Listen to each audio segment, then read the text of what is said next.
नमस्कार बच्चों। आज हम क्लास 10 का एक चैप्टर पढ़ेंगे जिसका नाम है रियल नंबर। रियल नंबर यानी वास्तविक संख्याएं। वास्तविक संख्याओं के बारे में पढ़ेंगे। तो वास्तविक संख्याएं होती क्या हैं, उससे पहले हम नंबर्स के बारे में जानते हैं, जो हम आपने प्रीवियस क्लासों में पढ़ा है, यानी कि पिछली क्लासों में आपने पढ़ा है। तो इसलिए पहले हम पढ़ते हैं। तो पहले हमारा आता है, तो पहला आता है प्राकृत नंबर, जिसको कैपिटल एन से व्यक्त करते हैं। क्या करते हैं? कैपिटल एन से व्यक्त करते हैं, यानी कि नेचुरल नंबर को कैपिटल एन से डिनोट करते हैं। ये नंबर होते हैं, 1 से स्टार्ट होते हैं और कहाँ तक जाते हैं? इन्फिनेटिव तक, यानी कि 1 से स्टार्ट होकर इन्फिनेटिव तक जाते हैं। तो इन नंबरों को क्या बोलते हैं? प्राकृत नंबर।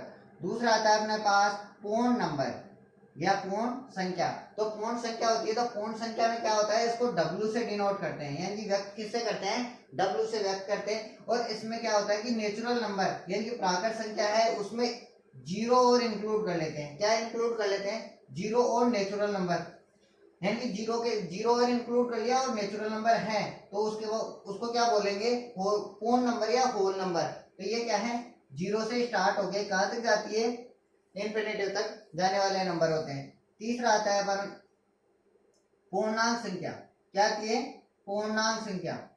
तो पूर्णांक संख्या कौन सी होती है? तो पूर्णांक संख्या वो होती है जिसमें इसको आई से या फिर कैपिटल जेड से व्यक्त करते हैं, और ये क्या होती है? माइनस और प्लस दोनों की तरफ जाती है। क्या करती है? माइनस वाले नंबर भी इसमें इंक्लूड होते हैं और प्लस वाले नंबर भी इंक्लूड होते हैं विथ जीरो, यानी कि जीरो भी शामिल होगा इसमें। यानी कि नेचुरल प्राकृत संख्या है, प्राकृत संख्या में निगेटिव साइन यानी कि माइनस का चिन्ह लगाने वाले नंबर, और ये जो प्लस वाले नंबर और इसके साथ जीरो इंक्लूड कर देंगे तो वो क्या कहलाएगी? पूर्णांक संख्या कहलाएगी। अब इसके बाद आते हैं, तो फोर्थ है यानी 4 नंबर है अपने पास परिमेय संख्या। क्या होती है? परिमेय संख्या। इसको बोलते हैं real number, sorry rational number. Rational number होते हैं तो इनको क्यू से डिनोट करते हैं। किससे डिनोट करते हैं? क्यू से डिनोट करते हैं, जिसकी पी अपॉन क्यू फॉर्म में होती है। क्या होती है? पी अपॉन क्यू फॉर्म में होता है। तो यानी कि पी अपॉन क्यू फॉर्म में होगा, वो क्या होगा? परिमेय संख्या होगी। इसके बाद आता है अपरिमेय संख्या।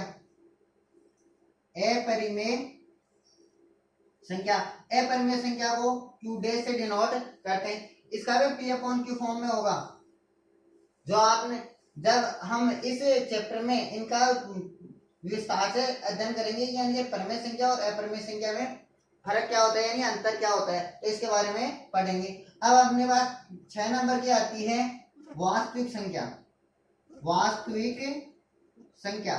तो वास्तविक संख्या कौन सी होती है? तो वास्तविक संख्या जो हम इसके बारे में पढ़ेंगे, तो वास्तविक संख्या क्या है? Real number. क्या है? Real number. तो रियल नंबर में क्या आता है? रियल नंबर इसको आर से डिनोट करते हैं। किससे करते हैं? कैपिटल आर से। पहला आता है यूक्लिड विभाजन। यूक्लिड विभाजन परमेयिका। परमेयिका दो दो धनात्मक नंबर लेंगे। धनात्मक नंबर क्या लेंगे? दो धनात्मक नंबर लेंगे। तो दो धनात्मक नंबर होते हैं, जैसे कि हमने दो धनात्मक नंबर लिए, तो दो धनात्मक नंबर जैसे कि 2 और 5 ले लिया। क्या ले लिया? 2 और 5 लिया। इसी प्रकार से हम 5 और 20 भी ले सकते हैं। इस तरीके से दो कोई भी नंबर, दो नंबर लिए हमने। अब इसमें जो बड़ी होगी उस संख्या में छोटी संख्या का भाग देंगे। तो इसमें भाग देते हैं तो इस तरीके से देते हैं, 5 को यहाँ रखा, 2 यहाँ रख दिया। अब इसमें ये तो क्या होता है? भाजक। ये तो क्या होता है? भाजक। अब ये कितनी बार गया? 2 बार। 4 1। ये क्या होता है? शेषफल। शेषफल। ये क्या होता है? भागफल। और ये अपने पास होता है भाज्य। क्या होता है? भाज्य। तो इस तरीके से होता है। तो इसमें यूक्लिड विभाजन परिमेयिका में क्या होता है कि भाज्य, जो भाज्य होता है, भाज्य बराबर होता है भाजक। भाजक गुणा भागफल। भाजक गुणा भागफल प्लस शेषफल।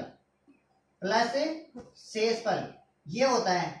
तो ये क्या है कि इस नियम में यूक्लिड विभाजन परिमेयिका में ये नियम है, तो हमने कोई दो नंबर लिए, ए और बी नंबर ले लिए, दो धनात्मक नंबर है, ये क्या है धनात्मक नंबर है। तो धनात्मक नंबर है तो इनको क्या लिया, धनात्मक नंबर को ले लिया हमने। तो धनात्मक नंबर लिए, ए बड़ा है बी से, क्या है ए बड़ा है बी से। तो ए बड़ा है बी से, तो यहाँ पर मैंने इसको डिवाइड किया यानी भाग दिया, तो बी का भाग देंगे ए में, क्या करेंगे बी का भाग देंगे ए में। तो ए में मानो कि बी का भाग इसको क्यू टाइम बार यानी कि क्यू बार गया, तो क्यू टाइम बार गया तो इसमें से क्यू टाइम बार जितना मल्टीप्लाई करेंगे वो इसमें से सब्ट्रैक्ट करेंगे यानी कि घटाएंगे, तो आर यानी कि रिमाइंडर क्या बचा आर। तो इसको क्यू को तो क्या क्यूसेंट आता है तो इसलिए क्यू रख लिया, रिमाइंडर यानी शेषफल क्या आता है रिमाइंडर होता है तो आर रख लिया। तो अब इसको क्या करेंगे, भाज्य के बराबर क्या होता है भाज्य, भाज्य तो क्या हो जाएगा ए क्या है भाज्य, और यहाँ पे भागफल क्या है बी गुणा भाज्य गुणा भागफल बी गुणा क्यू प्लस आर। इस फॉर्मूले से हम क्या निकालेंगे आगे सोल्व करेंगे। तो ये क्या है इसका फॉर्मेट है। तो यहाँ पर क्या है एक तो भाज्य कर, एक तो भाज्य है, बी क्या है भागफल है, बी क्या है भागफल है, और ये क्यू क्या है सॉरी भाजक, ये तो क्या है भाजक है, और क्यू क्या है भागफल है, आर क्या है शेषफल, ये है। तो यहां पर एक चीज का हमेशा ध्यान है, जब बी होगा यानी बी बड़ा होगा आर से, और आर क्या हो सकता है बी से छोटा ही रहेगा और जीरो के बराबर या जीरो हो सकता है, यानी कि जीरो के बराबर हो सकता है, जीरो से छोटा भी नहीं होगा और बी से बड़ा भी नहीं होगा। जैसे हमने दो का भाग दिया यहाँ पे तो शेषफल एक आया, तो यानी कि एक जीरो तो नहीं है लेकिन एक क्या है दो से छोटा है। तो यहाँ पे क्या आएगा आर का मान जो भी आएगा, जब भी जो मान आएगा वो जीरो के बराबर ही आ सकता है, लेकिन जो भाग देंगे उस संख्या से छोटा ही आएगा। तो इस नियम को भी ध्यान में रखना है। तो ये क्या है यूक्लिड विभाजन प्रमेय का। अब इसके द्वारा ही एक एल्गोरिथम प्रमेय चलती है इसकी, यूक्लिड विभाजन एल्गोरिथम प्रमेय, तो यानी कलन विधि, उसमें भी ये क्या है इससे हम मैथम समापवर्त्य निकालते हैं, तो उसको देखते हैं। यूक्लिड विभाजन, यूक्लिड विभाजन एल्गोरिथम क्या है एल्गोरिथम,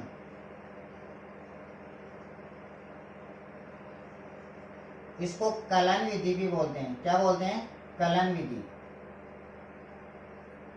या फिर यूक्लिड विभाजन एल्गोरिथम विधि भी बोल सकते हैं इसको, और कलन विधि भी बोलते हैं। अब ये है तो यहाँ पर इस विधि के द्वारा क्या करते हैं कि हम इसको मैसेप है यानी कि क्या निकालते हैं मैथम समापवर्त्य निकालते हैं, इससे क्या निकालते हैं मैथम समापवर्त्य निकालते हैं। तो अब जैसे कि इसमें इस विधि के द्वारा दो धनात्मक नंबरों का ही यहाँ पे क्या निकाला जा सकता है HCF यानी कि मैसेप है यानी मैथम समापवर्त्य। तो यहाँ पे इस विधि से क्या होता है कि जैसे हमने ए और बी दो धनात्मक नंबर लिए, क्या लिए दो धनात्मक नंबर, दो धनात्मक नंबर है,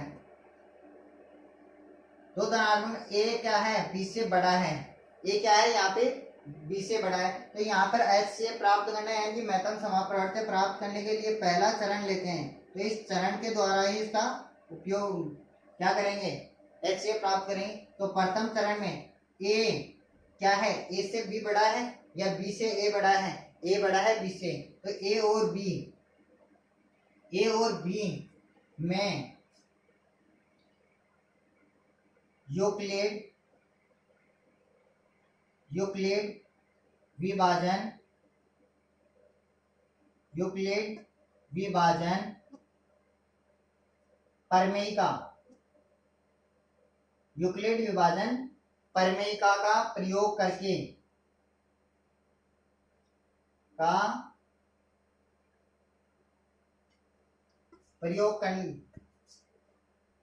करके या करें प्रयोग करेंगे। तो यहाँ पे ऐसे लिख देते प्रयोग करने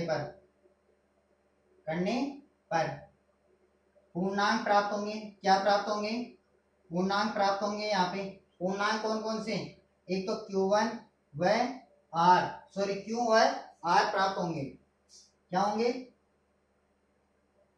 प्राप्त होंगे, या फिर इस रूप में इस रूप में लिखेंगे, इस रूप में लिखेंगे, इस रूप में लिखेंगे। तो यहाँ पे क्या है, ए बड़ा है, ए भाज्य है, ए भाज्य है, बी भाजक है, क्यू क्या है, भागफल है, आर क्या है, शेषफल है। अब यहाँ पर जीरो, बी क्या होगा, आर से बड़ा होगा, बी क्या होगा, आर से बड़ा होगा। हमेशा आर क्या होगा, बी से छोटा ही होगा, क्योंकि भाग किसका दे रहे हैं, बी से दे रहे हैं, तो बी से छोटा ही आएगा, शेषफल बड़ा नहीं आएगा। लेकिन आर का मान जीरो के बराबर हो सकता है या फिर जीरो से बड़ा हो सकता है।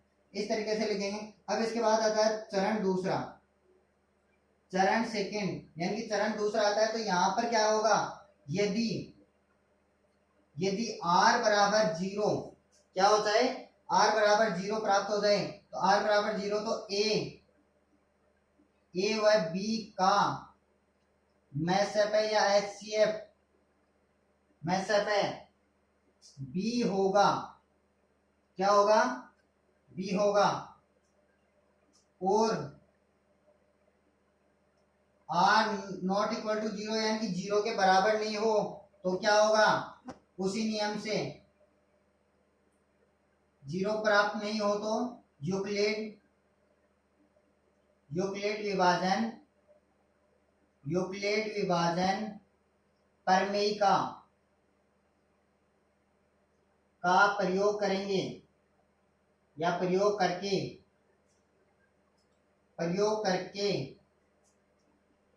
या करने पर, प्रयोग करने पर पूर्णांक प्राप्त होंगे। तो यहाँ पर पूर्णांक प्राप्त होंगे, यहाँ पे Q और R तो प्राप्त हो गए, तो यहाँ पे क्या पर लिख लेते हैं, Q1 व R1 लिख लेते हैं। तो Q1 व R1 इस रूप में लिखेंगे, Q1 व R1 के रूप में लिखेंगे, रूप में लिखेंगे।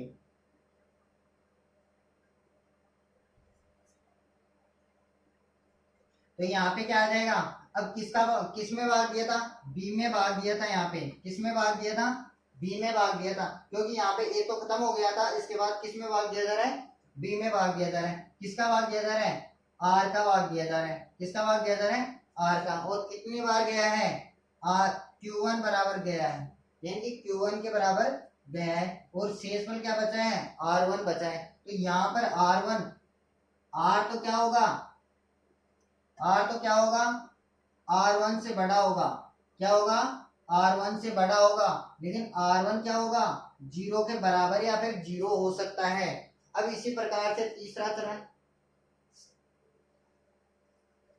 चरण देखें, तो तीसरा चरण क्या होता है, चरण तीसरा।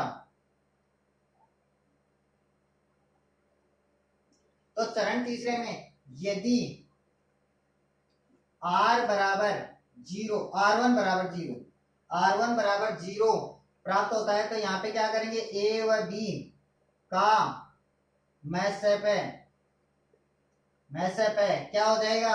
अब यहाँ पर देखो, पहले तो भाग यहाँ पर जीरो हो रहा था, तो बी आ रहा था। अब यहाँ पर किसका भाग दिया है, आर का भाग दिया है, तो यहाँ पे क्या हो जाएगा, आर मैसअप है होगा। और यदि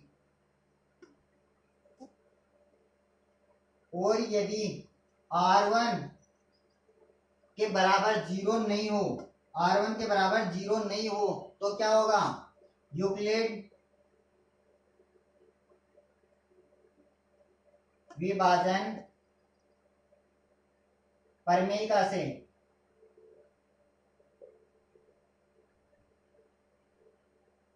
से पूर्णांक प्राप्त करेंगे। यहाँ पे तो यहाँ पे पूर्णांक होंगे, तो क्या हो जाएंगे पूर्णांक, यहाँ पर Q2 व R2, ठीक है। तो इस रूप में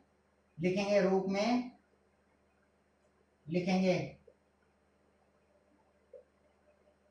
अब इस रूप में लिखेंगे, तो यहाँ पे क्या हो जाएगा, अब भाग किस में दे रहे हैं, R1 में भाग दे रहे हैं, क्या दे रहे हैं, सॉरी R में भाग दे रहे हैं, किसका, R1 का, R में भाग दे रहे हैं, R1 का भाग दे रहे हैं। और कितनी बार जा रहा है, Q2 बार जा रहा है, और कितना आ रहा है शेषफल, R2 आ रहा है, क्या आ रहा है, R2। अब यहाँ पर R1 होगा वो बड़ा होगा R2 से, लेकिन R2 0 के बराबर या 0 से बड़ा होगा। अब यहाँ पर R1 बराबर R2 बराबर 0 आ जाता है, तो इसका क्या हो जाएगा, इसी प्रकार से यहाँ पे क्या हो जाएगा, चौथे चरण में R1 क्या हो जाएगा, इसका मैचअप है हो जाएगा। इसी देखो चौथा चरण और देख लेते हैं। इसका चौथा चरण है चरण नंबर 4। चरण नंबर 4, यदि R2 बराबर 0, क्या आ जाए, R2 बराबर 0, तो ए बी का मैचअप है, ए बी का मैचअप है, क्या हो जाएगा, R1 हो जाएगा। क्या हो जाएगा, R1 हो जाएगा, क्योंकि R1 का भाग दे रहे हैं, क्या कर रहे हैं, R1 का भाग दे रहे हैं, तो R1 क्या हो जाएगा, इसका मैचअप है होगा। अब यहाँ पे R1 मैचअप हो गया, तो और यदि R2 बराबर क्या हो जाए, 0 के बराबर नहीं हो, तो यहाँ पे क्या होगा, यूक्लिड विभाजन प्रमेय से पूर्णांक, यहाँ पे पूर्णांक क्या प्राप्त होंगे, पूर्णांक Q3 व R3 प्राप्त के रूप में लिखेंगे। इसको पूर्णांक को क्या रूप में लिखेंगे, भागफल और शेषफल को Q3 और R3 के रूप में, Q3 व R3 के रूप में लिखेंगे। ये लिखें तो इस तरीके से लिखेंगे। भाग किस में दे रहे हैं, क्योंकि शेषफल किसके बराबर नहीं आया, 0 के बराबर नहीं आया, तो भाग किस में देंगे, R1 में देंगे। तो R1 बराबर R2 गुणा Q3 प्लस R3, और यहाँ पे R3 होगा वो क्या होगा, R2 से तो बड़ा होगा, सॉरी छोटा होगा, R2 से तो छोटा होगा और 0 से बड़ा या बराबर हो सकता है। अब इस तरीके से ये क्या चलते रहेंगे, चरण चलते रहेंगे जब तक कि R1 का यानी शेषफल 0 नहीं आ जाए। तो शेषफल 0 आ जाएगा तब क्या हो जाएगा, हमारे पास मैचअप प्राप्त हो जाएगा, नहीं तो जब तक 0 प्राप्त नहीं होगा तब तक ये प्रक्रियाएं ऐसी ही चलती रहेगी। तो हम आप देखते हैं पर इसका एक्सरसाइज, धन पूर्णांक संख्या है का वर्ग 8Q प्लस 1 के रूप में होता है, जहाँ Q क्या है, धन पूर्णांक है, उसको दर्शाइए। तो एक विषम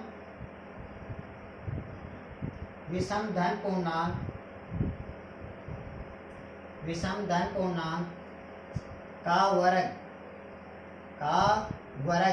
बराबर 8Q प्लस 1, ये दे रखा है।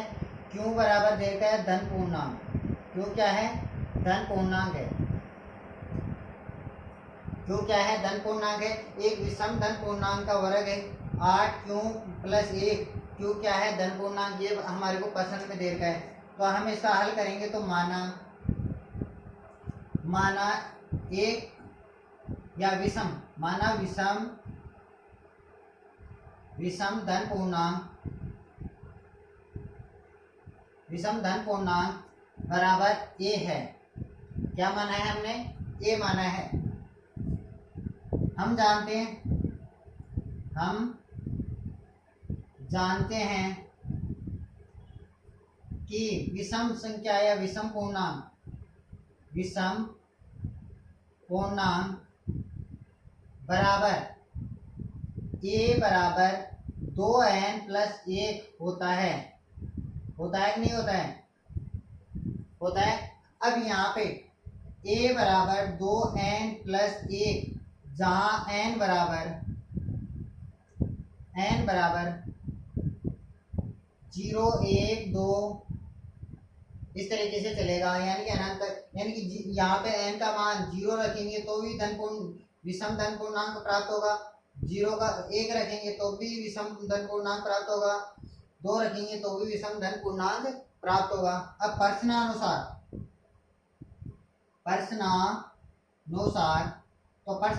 देखते हैं। तो प्रश्नानुसार में क्या होगा, अब इसने कह रखा है कि वर्ग करना है, क्या करना है, विषम धन पूर्णांक का क्या करना है, हमारे को वर्ग करना है। तो विषम धन पूर्णांक क्या है, ये वाला है। ए स्क्वायर बराबर 2n प्लस 1 का वर्ग, ये कर दिया हमने। अब इसका वर्ग करेंगे तो ये क्या हो जाएगा, ए स्क्वायर बराबर 2n का स्क्वायर प्लस 2n गुणा 1 प्लस 1 का स्क्वायर, ये हो जाएगा। अब इसको करेंगे तो ये क्या हो जाएगा, ए स्क्वायर बराबर 4n square plus 4n plus 1, ये हो जाएगा। अब यहाँ पर इसको देखें तो इसको इस तरीके से लिख सकता हूँ मैं, 4n कॉमन ले लेंगे तो 4n कोष्टक n प्लस 1 प्लस 1। अब यहाँ पर संख्या कौन सी संख्या, n प्लस 1, n प्लस 1 क्या आएगी, सदैव धन पूर्णांक, सम धन पूर्णांक आएगी, सदैव सम धन पूर्णांक प्राप्त होगी या धन पूर्णांक आएगी, प्राप्त होगी, होगी नहीं होगी। जैसे n का मान 0 रखा तो 0 को 1 से गुणा किया तो कितना आएगा, 0 आएगा। 1 रखा तो यहाँ पे 2 को 1 से गुणा किया तो 2 आएगा। 2 रखा तो 2 को 3 से गुणा किया तो 6 आएगा। इस तरीके से क्या आएगा, धन पूर्णांक प्राप्त होगी।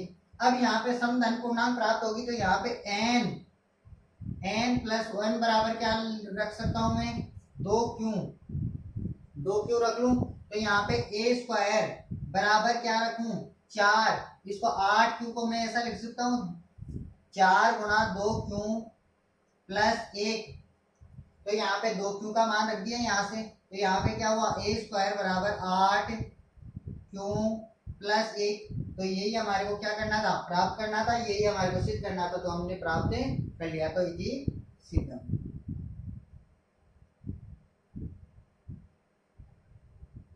इति सिद्धम, तो यही हमारे को सिद्ध करना था। अब इसके बाद आता है अपने पास दूसरा क्वेश्चन।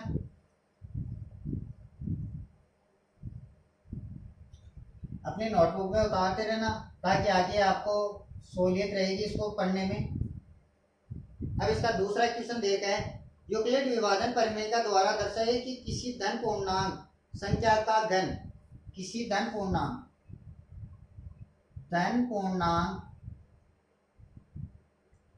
संख्या का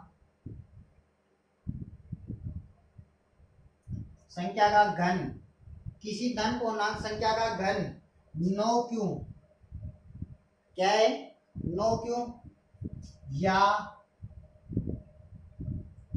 9q plus 1, 9q plus 2 plus 8 प्राप्त के रूप में होता है। तो क्यों यहाँ पे पूर्णांक संख्या है, क्यों क्या है, पूर्णांक संख्या है, पूर्णांक संख्या है यहाँ पे, क्यों पूर्णांक संख्या है, तो हमने क्या है, धन पूर्णांक संख्या, क्या है, धन पूर्णांक संख्या का घन करना है, क्या करना है, धन पूर्णांक संख्या का घन करना है। माना धन पूर्णांक संख्या क्या है, 3n ले लें, 3n है, क्या है, एक तो 3n है, एक 3n प्लस 1 है, एक 3n प्लस 2 है, ये धन पूर्णांक है। माना धन पूर्णांक 3n प्लस 1, 3n प्लस 2 है। अब यहाँ पे देर का है तो प्रश्नानुसार करेंगे, तो प्रश्नानुसार क्या करना है, घन करना है, क्या करना है, घन करना है। तो यहाँ पे पहला है 3n, क्या दे रहा है 3n, तो 3n का घन धन पूर्णांक संख्या 3n, धन पूर्णांक संख्या 3n, तो प्रश्नानुसार तो 3n का स्क्वायर, सॉरी घन क्यूब करना है, तो ये कितना हो जाएगा, 9 3 27 n क्यूब हो जाएगा, क्या हो जाएगा, 9 3 27 n क्यूब हो जाएगा।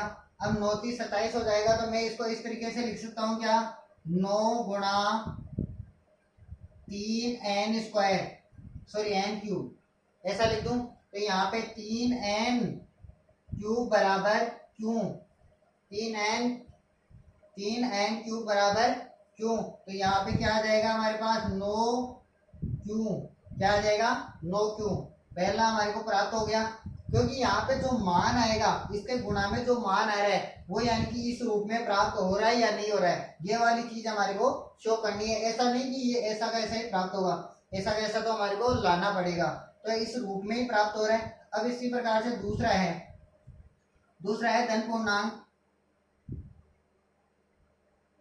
धन पूर्णांक संख्या 3n+1, क्या है, 3n+1, तो 3n+1 का स्क्वायर, सॉरी क्यूब करना है, तो क्यूब करेंगे, यहाँ पे देखें 3n+1 का क्यूब देखेंगे तो 3n का स्क्वायर प्लस 3n का स्क्वायर गुणा 1 प्लस 3 गुणा 3n गुणा 1 का स्क्वायर प्लस 1 का क्यूब, ये वाला हमारे को प्राप्त होगा। तो यहाँ पर इसको करेंगे तो ये तो होगा 27n क्यूब प्लस ये भी 27n², और यहाँ पे क्या हो जाएगा 9n+1, ये वाला प्राप्त होगा। अब इसको यहाँ पे हम करते हैं तो ये क्या हो जाएगा, 3n+1 का क्यूब बराबर, अब यहाँ से इसमें से कॉमन लें तो क्या ले सकते हैं, 9n कॉमन ले लें, तो 9n कॉमन लिया तो यहाँ पे क्या बच गया, 3n² प्लस 3n+1 और प्लस का 1 यहाँ पे बचा हुआ है, तो इसको करेंगे तो ये क्या हो जाएगा, 9n 3n का स्क्वायर प्लस 3n+1 तो यहाँ पे n 3n² प्लस 3n+1 बराबर क्या लिख दें, क्यों लिखे, क्योंकि इस फॉर्मेट में हमारे को प्राप्त करना है, तो यहाँ पे क्यू लिखा, तो ये कितना हो जाएगा 9, और इसका मान रखा तो 9q+1, 1 तो यहाँ पे चल ही रहा है, तो यहाँ पे दूसरा क्या प्राप्त हो जाएगा, 9q+1 प्राप्त हो जाएगा। इसी प्रकार से इसका तीसरा देखते हैं, तो इसका तीसरा देखेंगे तो तीसरा है धन पूर्णांक संख्या या धन पूर्णांक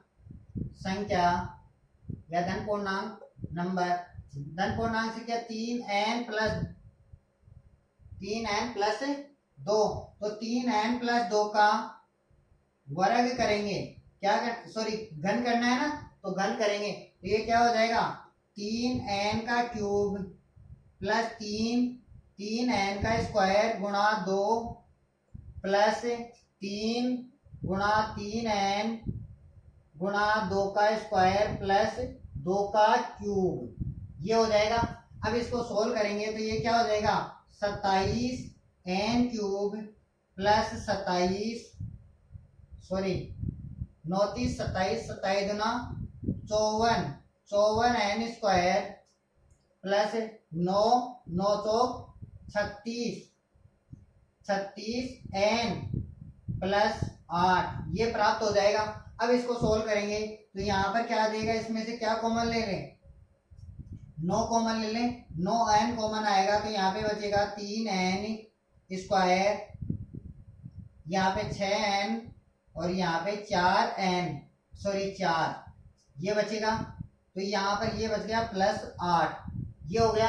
अब यहाँ पर होगा तो मैं यहाँ पे संख्या n क्या है, n 3n² plus 6n plus 4, ये वाली संख्या क्या है, इसको क्यों लिख दूं, क्योंकि हमारे को इस फॉर्मेट में प्राप्त करना है, तो इस फॉर्मेट में प्राप्त करना है तो 9 और इसका मान रखा क्यों प्लस 8, तो ये क्या हो गया, हमारे को तीसरा भी प्राप्त हो गया। तो क्या है, एक पूर्णांक संख्या है तो ये भी पूर्णांक संख्या ही है, तो यहाँ पे ये क्या हो जाएगा, इति सिद्धम, ये ही हमारे को सिद्ध करना था, इति सिद्धम। धन विषम पूर्णांक, धनात्मक या धन विषम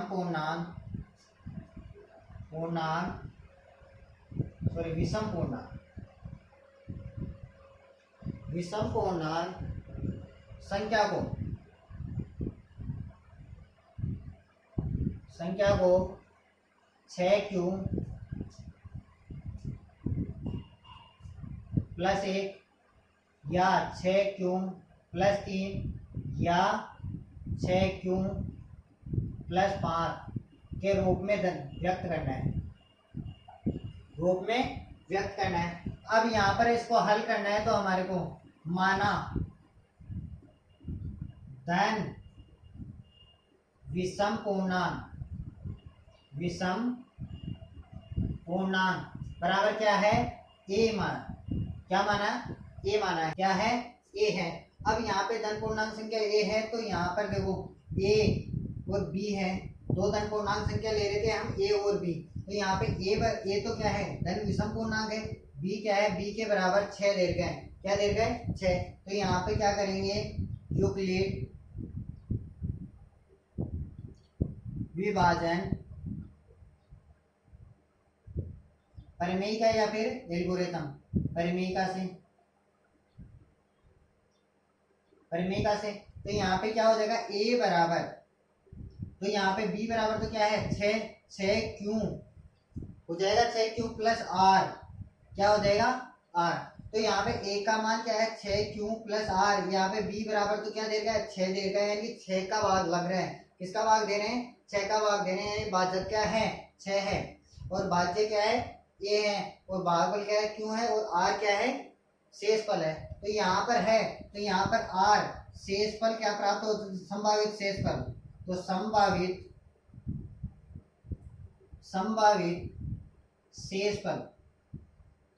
शेषफल क्या होगा, संभावित शेषफल होगा 0 1 2 3 4 5, इतना ही हो सकता है, इससे ज्यादा तो नहीं होगा, इससे ज्यादा नहीं होगा। तो यहाँ पे संभावित शेषफल हमारे को प्राप्त हुआ, यानी कि इसका संभावित क्षेत्रफल यहाँ पे, अब जैसे 6 आ गया तो 6 के बराबर तो एक आर का मान हो ही नहीं सकता, तो 6 के बराबर नहीं हो सकता, तो यहाँ पे क्या हो सकता है 5 तक ही हो सकता है या फिर 0 के बराबर हो सकता है। तो यहाँ पर होगा, तो यहाँ पर होगा तो एक का मान क्या क्या हो सकता है, तो 6q प्लस 1 0, 6q प्लस 0। दूसरा हो सकता है ए बराबर 6q प्लस 1, ए बराबर 6q प्लस 2, ए बराबर 6q प्लस 3, ए बराबर 6q प्लस 4, ए बराबर 6q प्लस 5। इस तरीके से ये हो सकता है। अब यहाँ पर देखो 6q plus 0, 6q plus 2, 6q plus 4, ये क्या है, सम संख्या प्राप्त होगी, इससे क्या होगी, सम संख्या प्राप्त होगी। कैसे होगी सम संख्या प्राप्त, जैसे कि मानो कि यहाँ पे 6 का भाग जाएगा किसी भी संख्या में, 6 का भाग 1 पर जा रहा है, तो मानो q का मान 1 है, तो q का मान 1 है, तो 6 को 1 से गुणा करोगे तो कितना आएगा 6 प्लस 0 कितना हो जाएगा 6 ही होगा, तो 6 होगा तो वो क्या होगा, सम संख्या होगी। और यहाँ पर भी 2 जोड़ेंगे तो क्या होगी 8 भी क्या है सम संख्या, और 6 प्लस 4 करेंगे तो भी क्या होगी सम संख्या, तो ये क्या होगी सम धन पूर्णांक संख्या होगी। अब इसी प्रकार से क्या होगा 6q plus 1, 6q plus 3, 6q plus 5, ये क्या है विषम पूर्णांक, विषम धन पूर्णांक या विषम धन संख्या या पूर्णांक लिख दो इसको, तो ये क्या है पूर्णांक है। तो यहाँ पर इसको क्या हुआ इस तरीके से कॉमन फैक्टर, तो इसमें दे रखा है पहला विधि कौन सी यूज करनी है, यूक्लिड विभाजन विधि, विभाजन एल्गोरिथम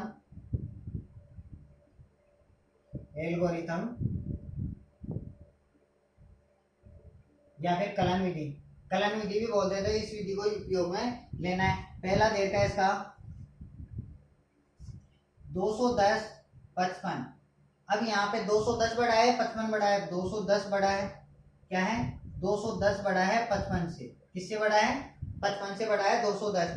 अब पहले किस में भाग देंगे, तो यहाँ पे पहला चरण प्रथम, तो चरण प्रथम देखेंगे तो यहाँ पे है 210 55, 210 55 पूर्णांक पूर्णांक संख्या है।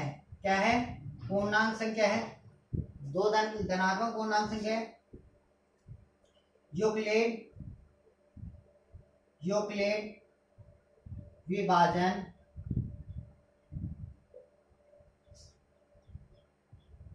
एल्गोरिथम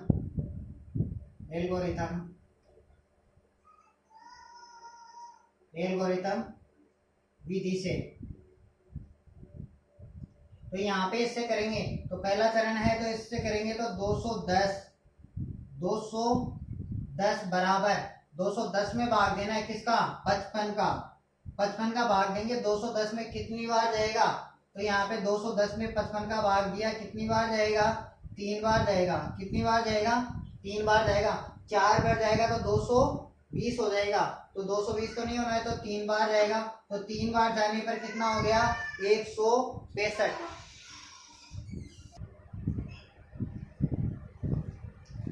अपना पहला क्वेश्चन है 210 55। तो इस पे यूक्लिड विभाजन एल्गोरिथम।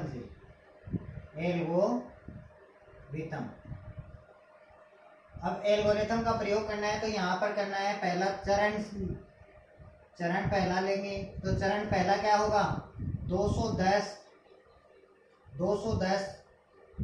55 210 से 55।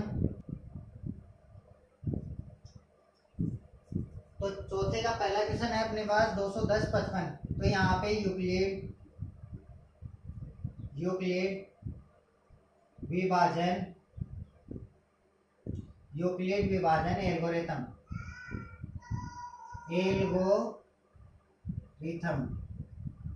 तो एल्गोरिथम में देखते हैं, तो एल्गोरिथम का प्रयोग करते हैं। तो चरण प्रथम में देखेंगे 210 बड़ा है किससे? 55 से। अतः यहाँ पे क्या करेंगे? बड़ा है तो यहाँ पे यूक्लिड विभाजन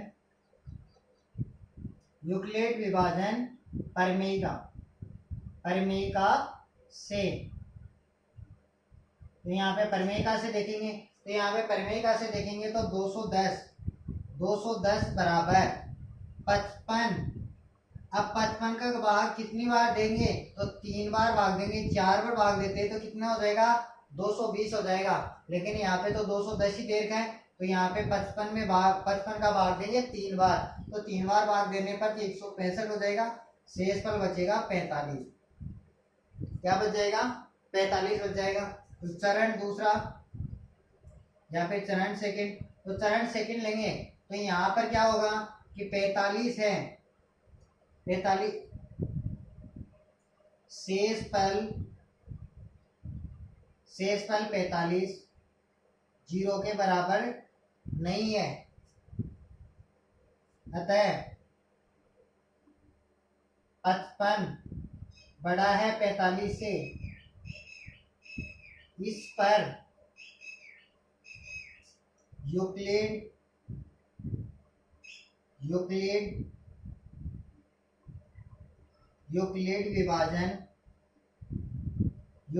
विभाजन परिमेयिका से। अब इसमें भी ये प्रयोग करेंगे, तो इसमें प्रयोग करेंगे तो ये क्या हो जाएगा? 55 में भाग देना है किसका? 45 का। किसका भाग देना है? 45 का। अब 45 का भाग कितनी बार देंगे? 1 बार ही जाएगा। क्या बचेगा फिर? शेष फल 10 बच जाएगा। क्या बच जाएगा? शेष फल 10। तो यहाँ पर भी शेष फल 10 बच गया। तो यहाँ पे क्या होगी? प्रक्रिया अंत नहीं होगी। तो यहाँ पे चरण तीसरा हो जाएगा। तो चरण तीसरा शेष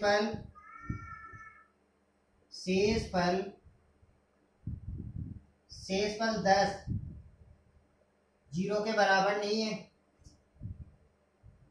तो यहाँ पे अतः 45 बड़ा है 10 से। क्या है? 45 का भाग दिया था 55 में, तो 45 का भाग देंगे। अब 10 का भाग देंगे 45 में, तो 45 बड़ा है 10 से। इस पर या फिर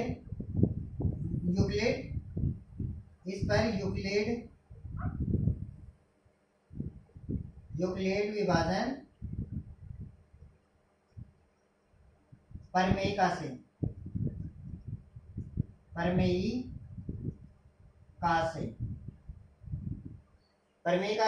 अब यहाँ पे इसको करेंगे तो यहाँ पे कितना हो जाएगा 45, 10 का भाग कितनी बार देंगे 45 में 4 बार देंगे, बचेगा क्या शेषफल 5 बच जाएगा। क्या बच जाएगा 5 शेषफल बच जाएगा। अब इसी प्रकार से यहाँ पे भी पूरा अंक नहीं हुआ तो यहाँ पे चरण 4 यहाँ पे लिख लेते चरण 4 तो चरण 4 देखते हैं तो चरण 4 में क्या हो जाएगा शेषफल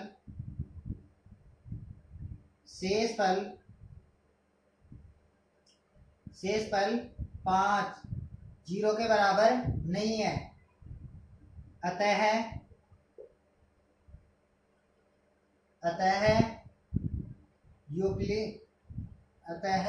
45 10 था ना, 10 बड़ा है 5 से,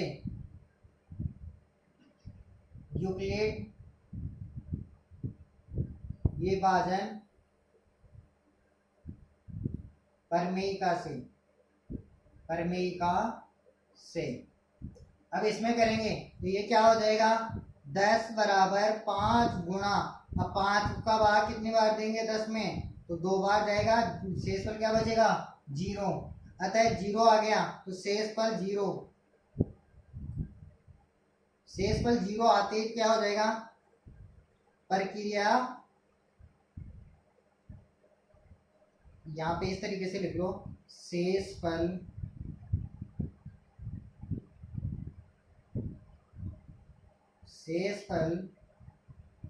बराबर 0, अतः प्रक्रिया समाप्त। 210 व 55 का HCF बराबर कितना होगा, 0 आने से पहले भाग किसका दिया था 5 का दिया था तो यहाँ पे क्या आ जाएगा 5 आ जाएगा, तो शेषफल 0, अतः प्रक्रिया समाप्त है। 210 व 55 का HCF 5 होगा या 5 है। ठीक है, इस तरीके से करेंगे। अब इसी प्रकार से ये पहला चौथे का पहला क्वेश्चन हो गया। अब दूसरा देखते हैं, तो दूसरा देखेंगे तो यहाँ पे इसको मिटा लेते हैं, तो ये है 420 135 130 तो जहां जहां संख्या है वहां वहां परिवर्तन कर देते हैं। तो यहाँ पे 420 आ जाएगा, यहाँ पे 130 आ जाएगा, ये लो 420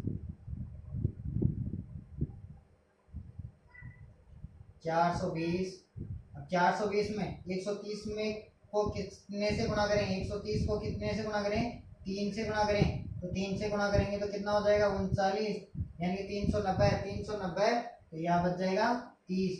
तो यहाँ पे शेषफल कितना बच गया 30 क्या है 0 के बराबर नहीं है, तो यहाँ पे क्या हो जाएगा 130 बड़ा है 30 से, 130 बड़ा है 30 से।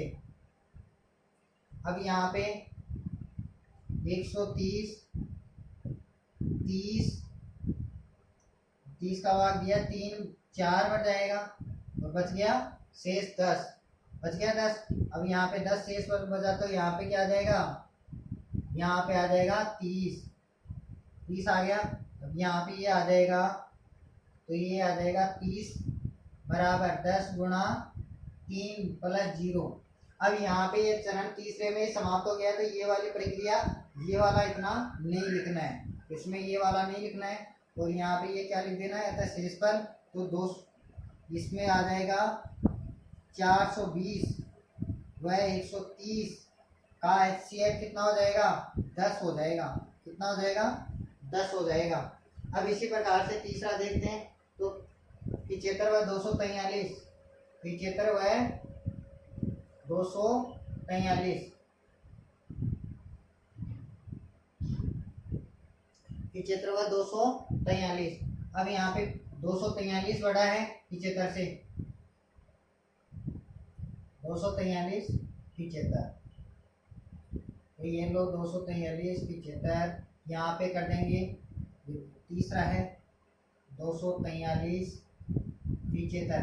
अब 75 को कितने बार गुणा करेंगे कि ये 243 के नजदीक आ जाए, तो 3 बार ही गुणा करेंगे प्लस, तो ये कितना हो जाएगा 150, 150 प्लस 75, 150 प्लस 75 225, तो बचेगा कितना 225 तो यहाँ पे हो जाएगा, यहाँ पर 75 बड़ा है किससे 18 से, 18 से बड़ा है, तो यहाँ पर आ जाएगा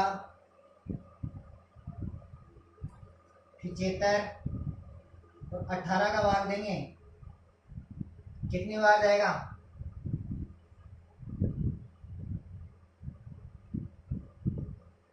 4 बार देंगे, तो कितना हो जाएगा 1872। 3 शेषफल बचेगा, कितना शेषफल बचेगा 3, तो 3 क्या है 0 के बराबर नहीं है, तो ये 0 के बराबर नहीं है, तो यहाँ पे आ जाएगा 18, 18 बड़ा है 3 से, तो यहाँ पर आगे आ जाएगा ये 18 बराबर 3 का भाग देंगे कितनी बार जाएगा 6 बार, बचा क्या शेषफल 0, तो यहाँ पर आएगा 0, तो यही आ जाएगा 75 243 का HCF कितना हो जाएगा 3 हो जाएगा, कितना हो जाएगा 3 हो जाएगा। इसी प्रकार से तीसरा यदि क्वेश्चन नंबर 5 में दे रखा है 408, यदि 408 व 408 तथा 1032 का मैसअप को, सॉरी मैसअप या HCF को 1032x माइनस 408 गुणा 5 के रूप में व्यक्त किया जाता है। तो इसको व्यक्त किया जाता है, इस रूप में व्यक्त किया जाता है। x की वैल्यू हमारे को प्राप्त करनी है, x की वैल्यू क्या है, तो पहले हमारे को क्या करना है, यूक्लिड विभाजन जो परिमेय का फॉर्मूला लगाना है। तो यहाँ पे पहला तो देखेंगे इसका चरण प्रथम देखेंगे, तो चरण प्रथम में क्या है 1032 बड़ा है किससे 408 से, 408 से बड़ा है, अतः यूक्लिड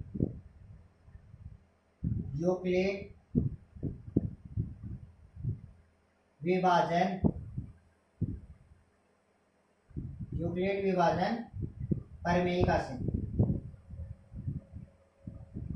परिमेयिका से ये करेंगे।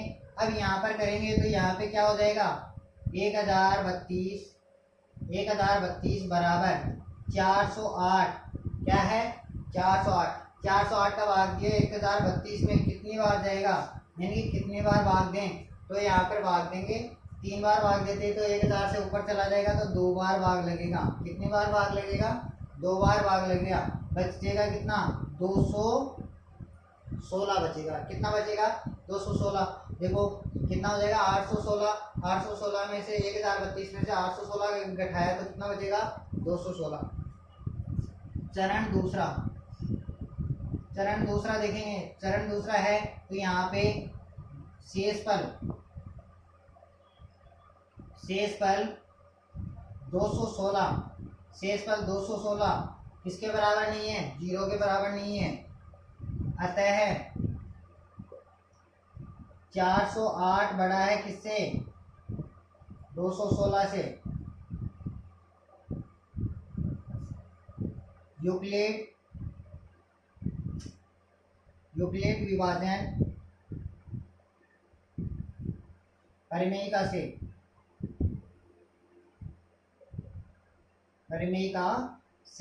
तो यहाँ पे करेंगे तो ये क्या हो जाएगा 408 बराबर 216 गुना, अब 216 का कितनी बार भाग जाएगा तो 1 बार भाग जाएगा, कितनी बार भाग जाएगा 1 बार भाग जाएगा, बचेगा कितना, तो यहाँ पे बचेगा 116 गया तो 192 बचेगा। शेषफल कितना बचेगा? 192। चरण तीसरा, तो यहाँ पे चरण तीसरा है तो शेषफल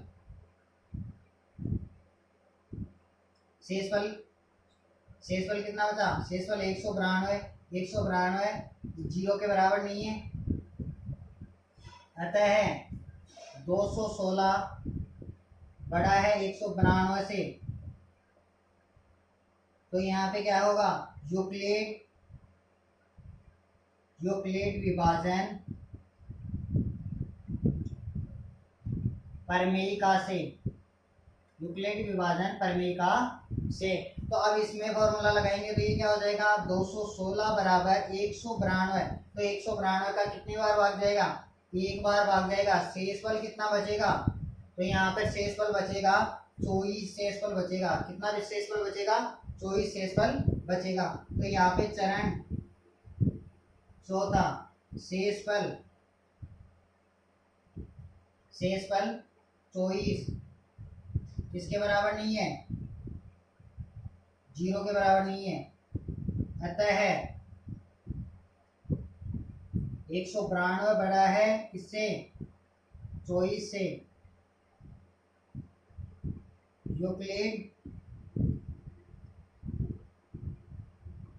यूक्लिड विभाजन प्रमेयिका से। अब इसका क्या करेंगे? तो यहाँ पे चौथा चरण करें तो चौथा चरण क्या हो जाएगा? तो चौथा चरण करेंगे तो यहाँ पे 192 बराबर 24 को कितनी बार गुणा करेंगे? यहाँ पे 192 आए तो यहाँ पे 24 को गुणा करेंगे तो यहाँ पर कितना आएगा? 8 बार। और शेषफल क्या बच जाएगा? जीरो।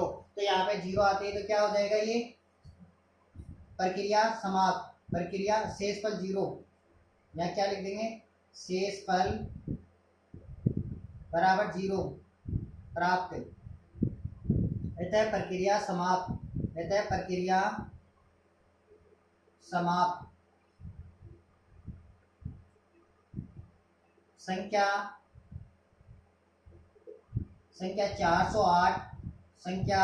408 व 1032 का HCF 24 है। तो यहाँ पे हमारे पास HCF प्राप्त हो गया। तो हम HCF प्राप्त होने के बाद यहाँ पे हमारे को प्रश्न में देख पूछा है x की मान। क्या पूछा है?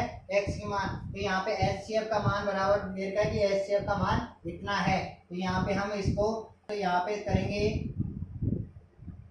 प्रश्नानुसार। तो प्रश्नानुसार हल करें तो ये प्रश्नानुसार हल करेंगे तो ये 24 बराबर 1032 x माइनस 408 गुणा 5 ये है। अब इसको हल करेंगे तो यहाँ पे क्या करें? 24 बराबर ये 1032 x माइनस इसको गुणा करेंगे तो ये कितना हो जाएगा? 2040 हो जाएगा। कितना हो जाएगा? 2040 हो जाएगा। तो 2040 हो जाएगा। तो अब इसको करें, इसको इधर पक्षांतरण करें तो पक्षांतरण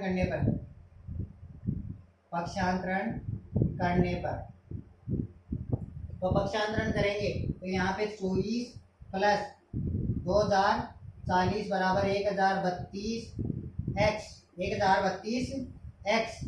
तो यहाँ पे 1032 है, ये कितना हो जाएगा? 2064 बराबर 1032 x। अब x का मान प्राप्त करना है तो ये 2064 में क्या कर देंगे? 1032 का भाग दे देंगे तो x बराबर कितना आ जाएगा? 2। तो x का मान क्या आ जाएगा? हमारे पास 2 आ जाएगा। ठीक है बच्चों, अब इस तरीके से हमने 2.1 कंप्लीट कर लिए और इसकी जो भी एक्सरसाइज हैं वो सारी कंप्लीट करेंगे हम इसी प्रकार से। तो धीरे धीरे सभी कंप्लीट कर लेंगे और इसको अच्छे से आप देखो और अच्छे से कंप्लीट करो ताकि आपके जो भी बोर्ड की एग्ज़ाम है उसको आसानी से और अच्छे मार्क्स से लेके आओ। तो इस वीडियो को ज़रूर देखो। Thank you.